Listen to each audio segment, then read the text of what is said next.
Что делаешь? Кручу. Видишь, куда крутил? Что-то еду. Понять не могу. Что происходит? Что-то не то чувствую. Дай-ка, думаю, остановлюсь. Откручу. Сейчас подкручусь. Потом закручу. Может, как-то по-другому поедет. А в самом деле? На самом деле, лопнула крыльчатка охлаждения радиатора. Лопасти разлетелись и пробили радиатор в нескольких местах. Выбежал антифриз. И все, и мы встали. Сейчас снимаю радиатор. Я говорю, радиатор. На ходу? Ну, в пути, я имею в виду, в пути. Надо еще дождаться, пока его привезут. Это ночь. Это не точно.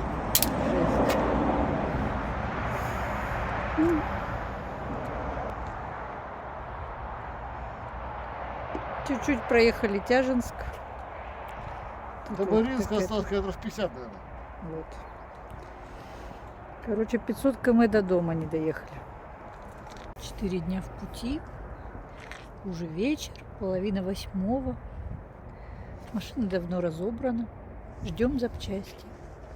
Все лежит. Так, сейчас. Все лежит и ждет, когда же это сделают. Подушка у двигателя 1 целая, 2 была оторванная. Из-за этого во время наезда на выбоину двигатель подпрыгнул, сломал вот эту вот вентилятор. Вентилятора лопасти вот здесь были. Ну, представляете себе вентиляторы, да? Разлетелись и переломали весь радиатор, который утек у нас еще по пути. Ну и тут оставшееся тоже все вытекло. В общем, нам везут вот эту самую подушку для двигателя, нам везут вентилятор, нам везут радиатор и нам везут рис. Везут, ну, еще часа 3, наверное, везти будут. К ночи они приедут, но ночью будет темно. Не знаю, как тут будет с освещением. Сможем ли мы это сделать ночью или придется ждать утра. Когда дома появлюсь, теперь не знаю. Серега сейчас спит, потому что неизвестно, что ему делать ночью. Он там отдыхает. То ли ему чиниться, то ли ему ехать всю дорогу надо будет. Всю ночь. Вот, если бы у меня был с собой большой-большой плотный мешок и перчатки, я бы здесь уже эту помойку за целый день убрала. Все бы собрала. Хотя собрать-то собрала бы. Ну вон там даже бак есть, кстати, для мусора. Почему люди не складывают все это в бак? Почему люди вы вот так все вываливаете? Вот зачем так делать, я не понимаю. Мы весь мусор всегда везем с собой. Мы, где я только не бываю, я обязательно складываю все, что нахожу, к нам в мусор. То есть, насколько это возможно, я собираю весь чужой мусор и тоже его вывожу. Где-нибудь в городах мы находим мусорные баки и все это складываем. А здесь, я еще понимаю, колесо сложно вывести, да? Но вот это все остальное. Зачем это все? Вот здесь туалет, общественный туалет и бутылки. И что только нету. Люди, это же наша страна. Здесь будут жить ваши дети, внуки. И куда они приедут? В помойку? Вместо леса будет просто одна сплошная помойка. Как вот это вот можно так?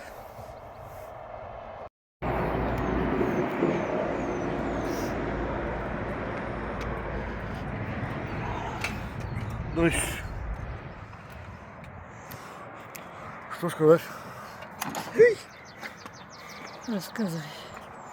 Как ты с 5 утра чинишься? Уже все.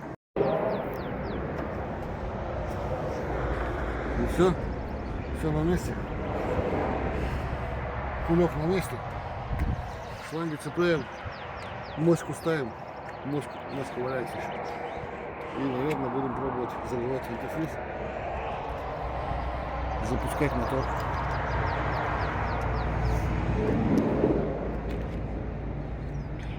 Это все антифриз. Правда, почему-то написано керосин, и он розовый. Антифриз был на разлив из бочки. Какие банки были, в такие налили. Керосин розовый. Сейчас мимо нахерачу.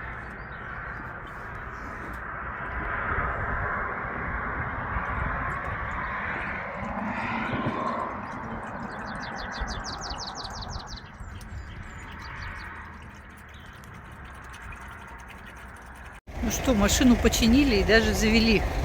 Но такое приключение случилось, что она почему-то была с ручника снята и каким-то образом взяла и поехала вперед. И чуть не задавила вот эти вот все запчасти.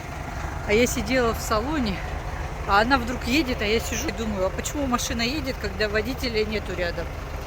И тут он запрыгивает, начинает рукой давить на педаль тормоза. Вот это было прикольно. Короче говоря, мужчина, он сидит, Федор, он нам привез все эти запчасти вчера, ночевал тут. Вон его машина стоит, он на скамейке ездит. Сделали машину, завели, работает. Сейчас собираем все эти детальки и наконец-то едем. Федор рассказал, что когда он к нам ехал, вез части, он случайно чуть не сбил медведя, который выскочил на дорогу. Медведь выскочил на дорогу, на трассу. Выскочил прямо перед его машиной, но тот успел вроде как оттормозиться, не зацепил его, и медведь опять убежал в лес. А мы, когда ехали сюда, мы чуть не сбили также косулю. Косуля выскочила на дорогу и резко, ну хорошо, они очень быстрые, резко отпрыгнула обратно. И слава богу, не задавили ее. Наехали на инструменты, подумали немножко. Ну все, что говорит, ремонт закончен. Готовенько. Трогаемся.